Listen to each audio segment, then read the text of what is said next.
Are you staring down a giant checklist of nonprofit must-haves and feeling totally overwhelmed? Well, the truth is you don't need a giant laundry list to get started. You only need a handful of items to launch your nonprofit the right way. And most people don't realize how simple it can be. In this video series, I'm going to share what you're going to need to put together to start your nonprofit, whether you're getting help with it all or considering filing on your own. Hey, it's Christian from InstantNonprofit, and over the years, we've helped thousands of passionate leaders turn their nonprofit ideas into IRS-approved 501c3s, and we've seen the same thing again and again. Founders are bombarded with long to-do lists and mixed messages that just create confusion and delay. Things like, you need a website first, or you can't start without bylaws. And worse, much of the information out on the web is either absolutely incorrect or just plain misleading. We're here to cut through all of that and get you focused on the only things you need to actually begin. So let's keep this simple. In this video, I'm going to walk you through exactly what you need and what you don't to start your nonprofit with confidence and clarity. There are 4 things you'll need if you're considering working with InstantNonprofit or getting help, and then there are 4 additional assets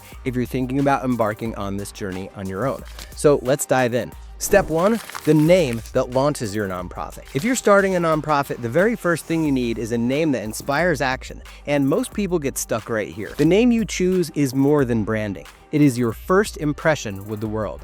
It should fire you up today and still make sense years down the road. And you don't need a marketing agency. You just need clarity. Think of it like naming a ship. You're about to launch, and this is what goes on the side, so it needs to count. And if you don't have a name that sings to your soul, don't worry. In an upcoming video, I'll cover a foolproof 4-part framework that you can use to come up with a name that feels right today and will also stand the test of time. In step 2, we'll craft a 1-sentence mission statement. Now, one of the great writers, Mark Twain, once said, "I sat down to write a short letter, but I didn't have time, so I wrote a long one instead." His point? It takes time and skill to boil down what you have to say into 1 chapter, 1 page, 1 paragraph, and maybe even 1 sentence. And he's right.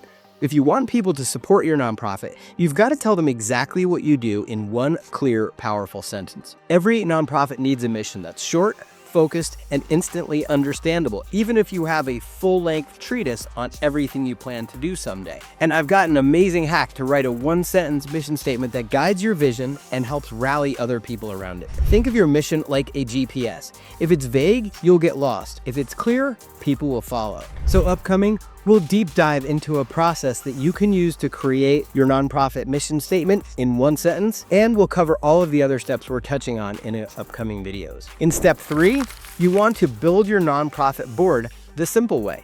Every nonprofit needs a board, but it doesn't have to be a bureaucratic nightmare. I remember when I served as senator on Rutgers University and on numerous nonprofit boards since, and I know how the clock on the wall would slow to a crawl in a director's meeting. And if you've ever had to break out Robert's Rules of Order or been tortured by parliamentary procedure, you know exactly what I mean. But early on, you just need a founding board of directors, and you want to keep it small and nimble and uncomplicated. So I'm going to walk you through a simple, clean structure that's compliant and easy to manage. No lawyers or legalese required. Think of it like assembling your nonprofit's pit crew. They help you get started, and once you're moving, you can make adjustments as you get your laps in.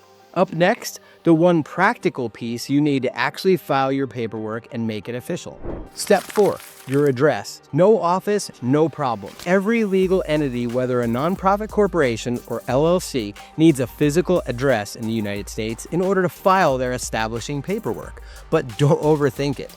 You don't need a leased office or business address. Your home works just fine. You may choose to have a mailing address so that you can keep your life organized, and you don't necessarily need to be working at this physical location. But you do need to be able to have official or registered mail delivered should that ever become necessary.